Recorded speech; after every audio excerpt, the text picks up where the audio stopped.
agama Islam lan budaya ing kraton miturut Wali Sanga Emel Abdul Wahab, S.A. Sejak awal berdiri Keraton Ngayogyakarta Hadiningrat adalah kerajaan Islam. Lah, untuk menjalankan kerajaan Islam niki itu dibuktikan adanya masjid gede. Dibuktikan di situ ada mahkamah Al-Kaburoh utawi mahkamah agungnya ada. Masjid gede, terus ana masjid Patok Negoro.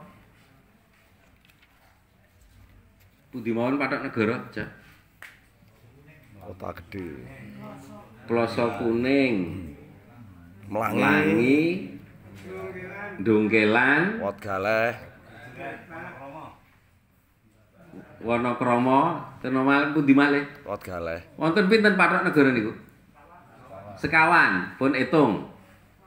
Ploso Kuning, Melangi, Dongkelan, Babatan, Wat Galeh.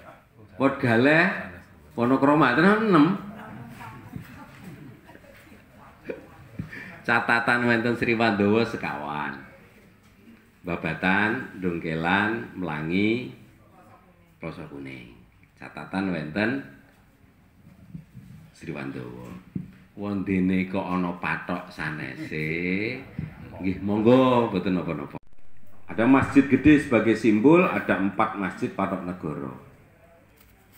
Lah, sejarahnya dulu ada yang mengatakan bahwa putra-putra dalem kalau sudah akil balik maka pesantrennya di Patok Negoro. Tetapi dikala masih kecil, bimbingan keagamaannya adalah diserahkan ke konco kaji yang itu di Masjid Panepen. Dirian yang pesantren. Mau ada kan ngarsa dalem ingkang kaping 6 napa nggih sik hafal Quran niku.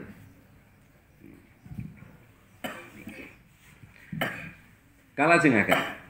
Ya, berdirinya Kesultanan Ngayogyakarta tahun 1755 niki juga ada pengadilan namanya Pengadilan Surambi di Masjid Gede. Ada pengadilan di Pekapalan, ada pengadilan di Balemangu atau Bangsal Kepatian. Teng Surambi Masjid Gede niki setelah selesai salat Jumat di situ semua hakim dan ketip-ketipnya itu sidang untuk memutuskan sebuah putusan dikala harus diputuskan. Niku kaya neng Arab. Begitu selesai sholat Jumat ada hukum pancung. Jadi nek pengen delok hukum pancung teng Arab niku bar sholat Jumat. Nate sik mriko.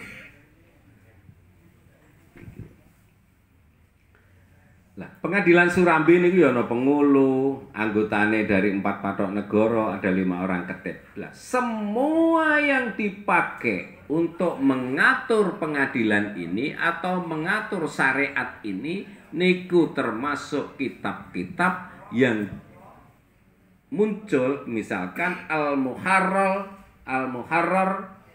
fil Fiqhi Asy-Syafi'i. Wonten malih kitab Mahalli. Wonten malih kitab Tuhfatul Mumtaz karya Ibnu Hajar Al-Haytami. Wonten malih kitab Fathul Mu'in. Tetapi di keraton dikenal dengan kitab Patakul Mungin.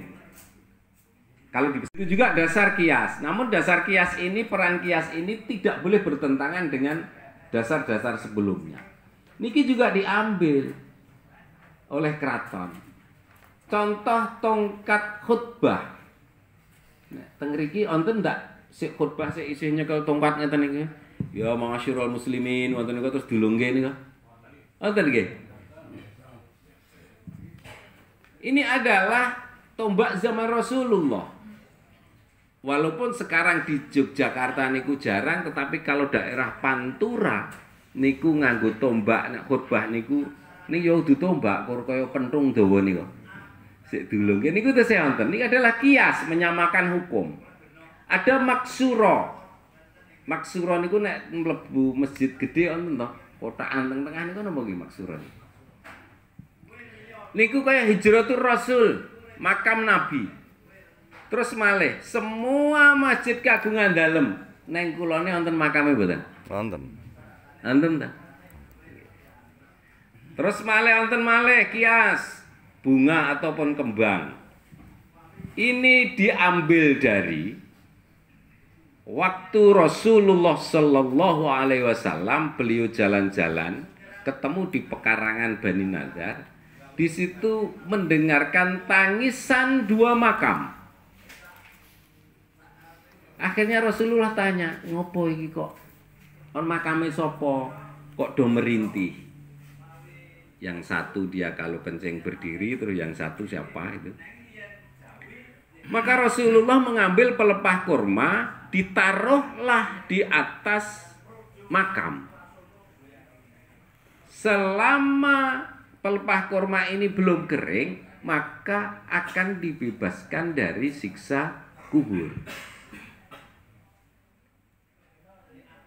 Ini diambil, dikiaskan dengan kita dikala berkunjung ke makam, memakai atau membawa bunga. Nah, walaupun bunga ini hanya sebagai pelengkap, yang pokok kita kan berdoa.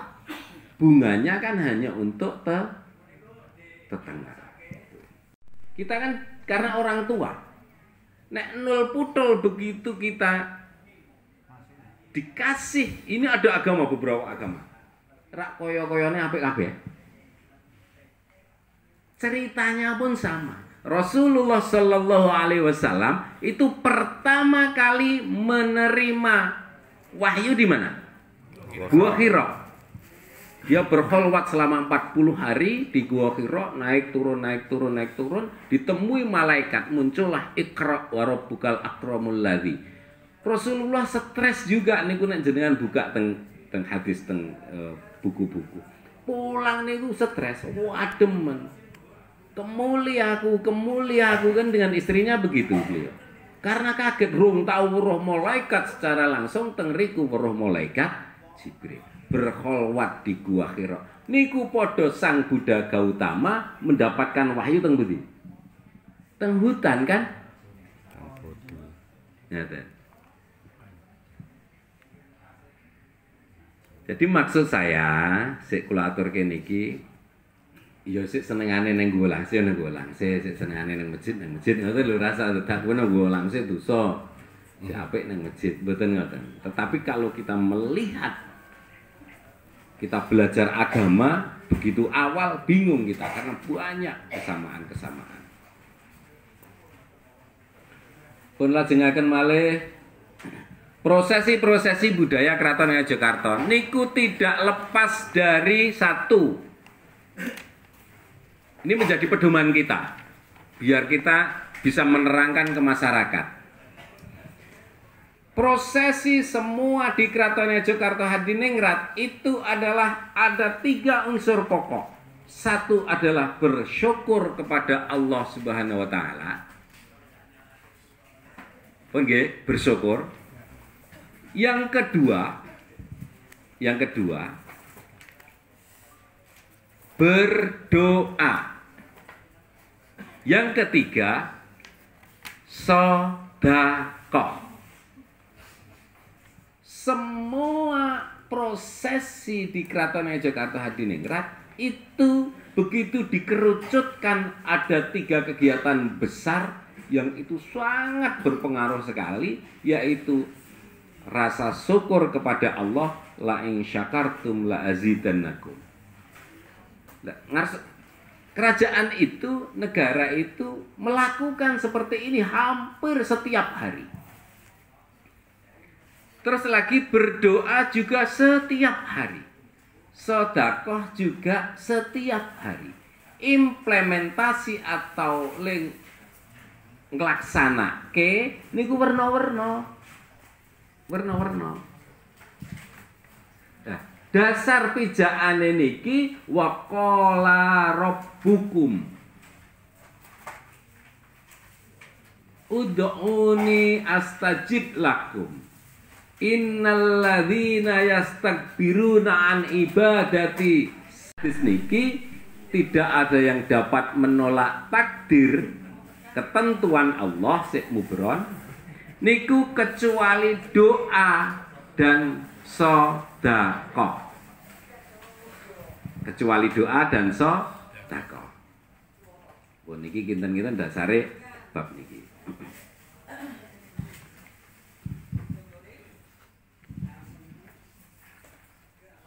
Kula lompati mawon. Mahfud kalih takdir mafi ilmiah. Ning takdir iso berubah niku sik takdir mubron, tidak tertulis dari Lauhil Mahfud. Contoh,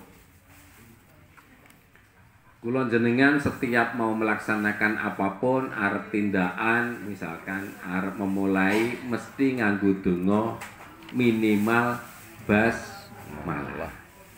Karena doa tersebut donge takdire Gusti Allah niku ngekei takdir elek mergo doa niku iso selamat. Iki salah satu bahwa doa adalah bisa merubah takdir. Saya dapat, ini sering saya ceritakan, saya dapat cerita dan itu sungguh-sungguh terjadi.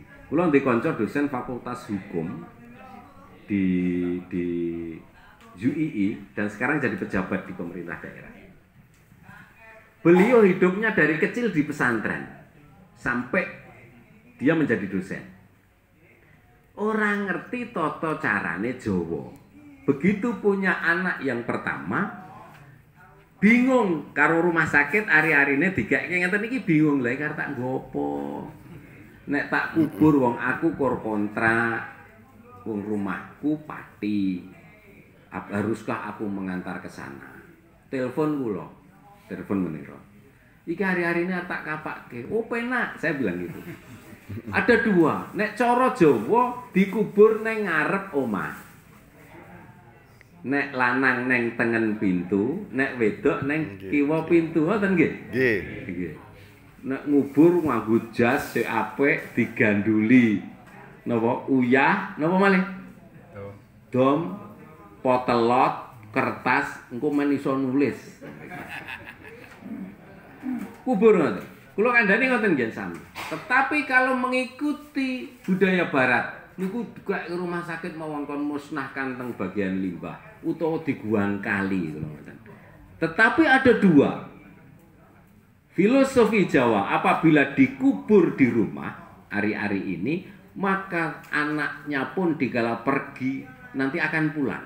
Ini nak pengen anaknya melanglang dunia diguang kali wae. Kula ngoten. Akhirnya milih dikubur sih ya. Cerita ini sungguh-sungguh terjadi karena teman saya dan sekarang masih jadi pejabat di provinsi. Jadi dosen di UII. Hidupnya di pesantren, tidak mengenal tata cara tradisi. Begitu kula tawari ngoten ya rawani guang niku. Dalam perkawinan, sadurunge perkawinan iki.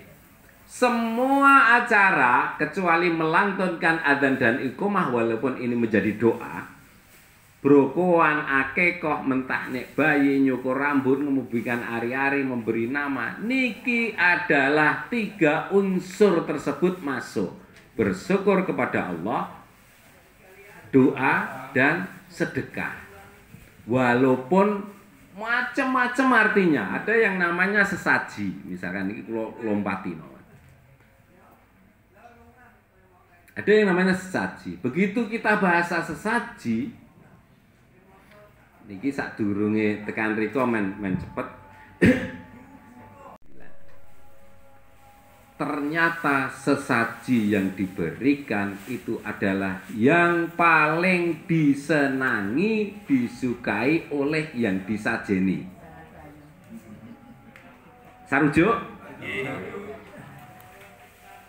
Ini sesuai ajaran Rasulullah Sallallahu Alaihi Wasallam. Nek sedekah, nek ngekei wong liya ya padha karo sik disenengi, dan ini dilakukan oleh keraton. Makanya Berbeda-beda di kala sesaji. Ngarsa dalam satu, beda dengan yang kedua, beda yang ketiga, beda yang keempat, beda yang kelima, termasuk yang paling komplit ngarsa dalam ingkang kaping 9. Ternyata cara beberapa waktu lalu kula diskusi. Kesenengane keremenane ngarsa dalam ingkang kaping 9 niku gudeg mbok brek. Lah kula tanglet, nek ngono ditukokke gudeg mbok brek, ha ya kudune heeh. Ha teneh enak sik do. Sik do ngedum sajene maksudnya. Itu. Ini sama dengan ajaran Rasulullah. Jadi kalau sedekah, kalau sedekah, kalau sesaji iku padha karo dhisik disenengi. Maka tadi niki kula matur, apa kudu pupu, apa kudu rokok, nek sik disajeni ra udut. Nah, inilah yang membuat akhirnya ini perlu dijelaskan, kudu udut, kudu iki asik sik tunggu nang pojokan kono iki udute samsu misal. Enggak, kalau yang disajeni, yang disedekahi itu enggak ngerokok ya. Kalau saya enggak.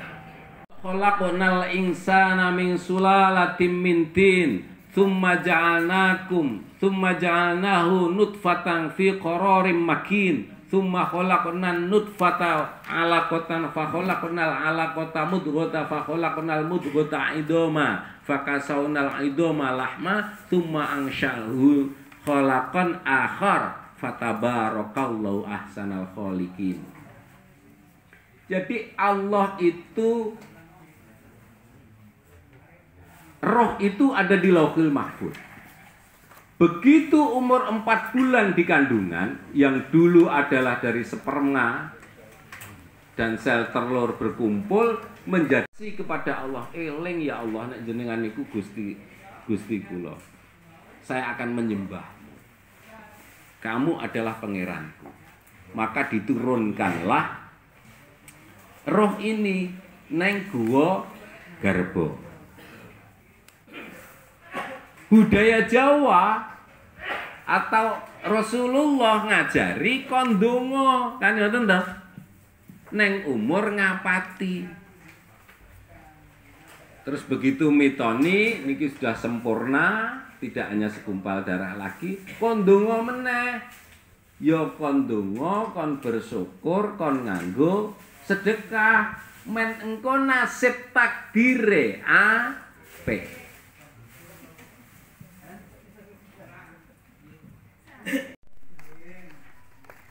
Manut Mbah Kaum.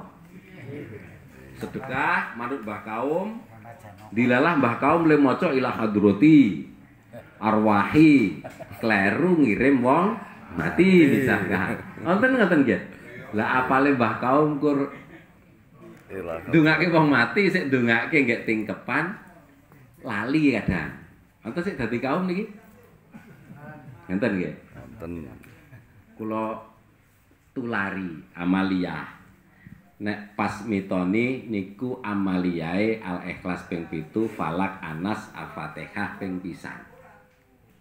Produksi abdi dalam Kaprajan Sowan Bekti Senin Setunggal Kraton Yogyakarta. Dijak maos riyen nek pas mitoni Al-Ikhlas ping 7, Falak, Anas, Fatihah.